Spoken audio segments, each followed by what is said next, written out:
The Bloodline story featured one of its biggest weeks, so we'll check out everything that's new there. We'll also check out what's happening with Randy Orton and more. Starting things off with the Bloodline storyline because a lot went down this week. The newly debuted Motor City Machine Guns defeated DIY to become the #1 contenders for the WWE Tag Team titles in only their second match in WWE. Their big win was followed up by a confrontation between MCMG and the Bloodline.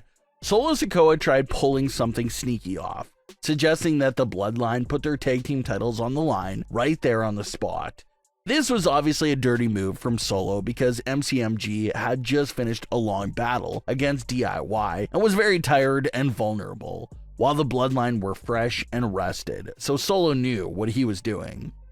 Nick Aldis said he wouldn't allow MCMG to be taken advantage of like that, but that they absolutely are down with the idea of having the match right then and there. It didn't take long before the Bloodline tried using their numbers advantage to cheat in the tag team titles match, but it was Roman Reigns and Jey Uso who came out to take down Jacob and Solo in order to make things fair again. But when the referee went down and the Bloodline rules came into play, it was a masked Jey Uso who entered the ringside area and took out the Tonga brothers, leading the way for MCMG to dethrone the Bloodline as WWE Tag Team Champions in just their third ever match with the company, which is a massive accomplishment itself. But it was absolutely perfect. The Bloodline costed Jey the Intercontinental title, and he turns around a few days later and cost them the Tag Team titles. Both sides have equally screwed each other out of their respective WWE titles, and that balances everything out. But of course, the big moment here was the post-match moment. Jey Uso was standing alone in the ring before Jimmy Uso makes his way back to the ring. The twin brothers hug it out and officially reunite with each other. The Usos are back on the same side with each other for the first time since the road to SummerSlam 2023. But who was not quite invited yet to this reunion was Roman Reigns. He did not join the Usos in the ring and instead looked on from the entrance stage. So not quite the full OG Bloodline reunion for the October 25th edition of SmackDown, but obviously they're closer than they've ever been towards it. Jimmy and Jey have squashed their one long year issues with each other. Next step is Roman and Jey putting their issues with each other to rest. Obviously, Roman and Jey's issues with each other does go a bit further than Jimmy and Jey's issues. Jimmy and Jey just didn't have problems with each other until summertime 2023. Roman and Jey's issues with each other date back to fall 2020, so definitely way more bad history there. But it's obvious that the full OG Bloodline reunion is happening, no doubt about it. Roman and Jey will squash their issues, and that completes the original 3 reunion. And like we've been saying for a while now, Jey Uso was probably the hardest original member to recruit back, and now that they've done it, everyone else should be way more easier than that to bring back. The next original member to come back is now Paul Heyman. The original theory was that Paul Heyman's return role would be him playing a big role in recruiting Jey back into the fold. But now that Jey's already back, it looks like Heyman's return will still include him doing something major, but it will not be the recruitment of Jey Uso. The new conversation and fan buzz about Paul Heyman is that he will return in the coming weeks for sure. Some fans are discussing Survivor Series itself to be the return spot for Paul Heyman.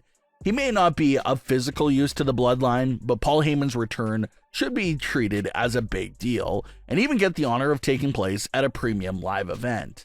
Maybe the OG Bloodline are down a member or two in the War Games match against the Bloodline.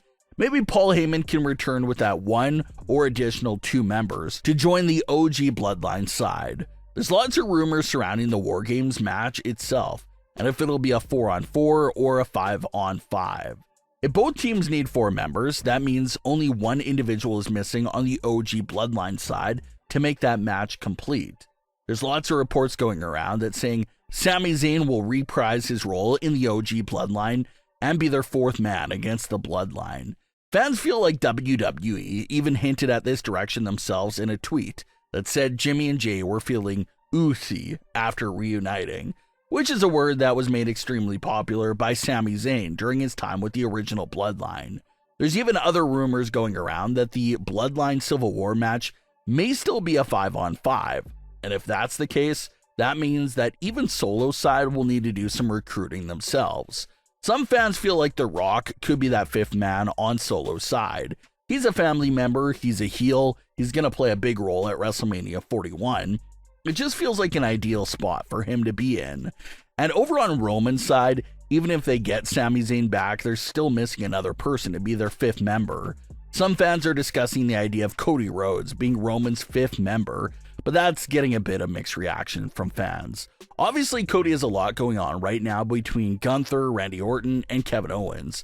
So for him to leave all that to revert to feuding against the Bloodline does sound a bit repetitive. He spent the majority of the year feuding with them, so it's nice for him to face some new faces. But that's what's being rumored by fans, that Cody and Sami will be Roman's final 2 additions, while Solo will just need to make 1 addition himself. And then you got a full Bloodline War Games matchup. There's still a lot of uncertainties in this storyline, but what does seem for certain is that we will see Paul Heyman return soon to play a big role for Roman's side, and even Sami's addition seems for certain as well. Paul Heyman did tease that he will return for a big impact to the story, so that's something to be on the lookout for. Maybe that impact is getting Jey and Sami officially traded to SmackDown, or maybe it's something even bigger. We'll have to wait and see. Randy Orton called out Triple H this week for not booking his desired match against Kevin Owens. This is a continuation of Randy approaching Nick Aldis for the match, but Nick told him that the guys upstairs were blocking it from happening, a reference to Triple H. So that's why Randy called out Triple H and requested for him to book this match.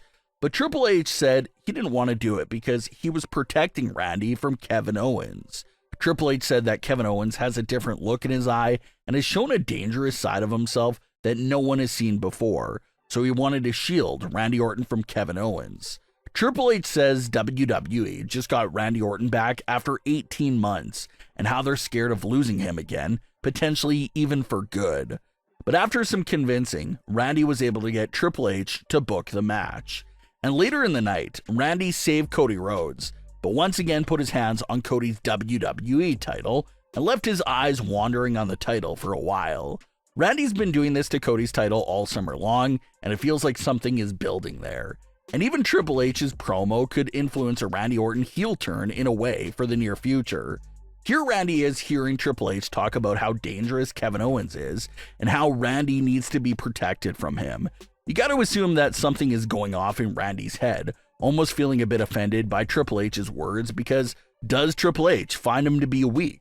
Did Triple H just forget about all the dangerous acts Randy Orton pulled off throughout his career? So that's why Triple H's words may just end up influencing Randy Orton to dig down deep again and find that evil side of himself again. Find that 2009 self. Find that part of himself that will be even more dangerous than what Kevin Owens is currently capable of. So that's why, in a way, Triple H's remarks to Randy Orton may be an enticing event that really gets the gears going for Randy's mind, that maybe people are starting to view him as weak and fragile, and it's time for him to change that narrative. So that's what leads him down a heel path and also leads him to facing Cody Rhodes for the WWE title on the line. But what are your thoughts on today's stories? Leave your comments below. Don't forget to subscribe with all notifications on, and leave a like if you enjoyed. Thanks for watching, guys.